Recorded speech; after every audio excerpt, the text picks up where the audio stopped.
Tidak semua yang dilakukan atas nama Tuhan benar di mata Tuhan. Inilah yang terjadi ketika peristiwa Perang Salib. Mari kita cek faktanya. Tahun 1095, Paus di kota Roma menyerukan bahwa tanah suci diinjak-injak, Yerusalem menangis, Konstantinopel meminta tolong, Tuhan menghendaki ini. Deus vult.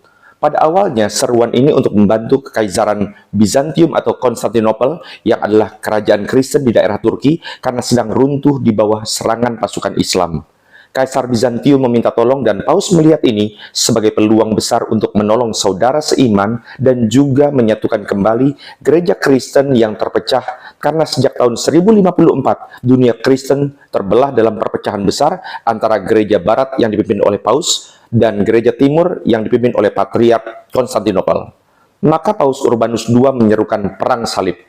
Niat awalnya memang benar, mengembalikan Yerusalem ke tangan Kristen dan menyembuhkan luka akibat perpecahan gereja. Namun niat baik itu tidak bertahan lama.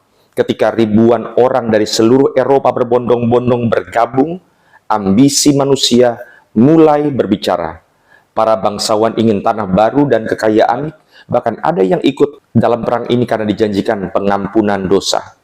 Di tengah jalan, gelombang pertama tentara salib malah membantai komunitas Yahudi di Jerman dan Prancis. Padahal tujuan awalnya adalah membebaskan Yerusalem, bukan membunuh di perjalanan. Saat Yerusalem akhirnya direbut pada tahun 1099 oleh tentara salib, tragedi terbesar meledak. Laporan saksi mata menulis darah mengalir setinggi lutut di jalanan suci. Pria, wanita, anak-anak semua dibantai tanpa pandang bulu.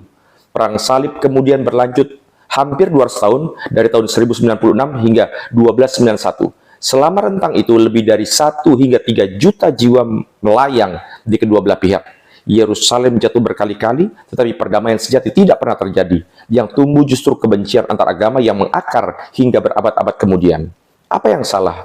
Bukan Paus Urbanus II yang berkhianat terhadap niat awal, tetapi kerakusan manusia, bangsawan, tentara, bahkan institusi gereja di masa berikutnya mengubah salib menjadi pedang.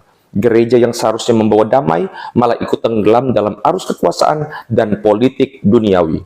Padahal Yesus sendiri berkata saat menghadapi kekerasan, "Sarungkan pedangmu, sebab barang siapa menghunus pedang akan binasa oleh pedang." Matius 26 ayat 52. Salib Kristus bukan tanda invasi, melainkan lambang kasih yang mengorbankan diri. Itulah sebabnya saya menyebut perang salib sebagai borok dalam sejarah gereja. Sebuah kisah tragis ketika idealisme suci berubah menjadi kerakusan duniawi, ketika nama Tuhan dipakai untuk membenarkan ambisi manusia.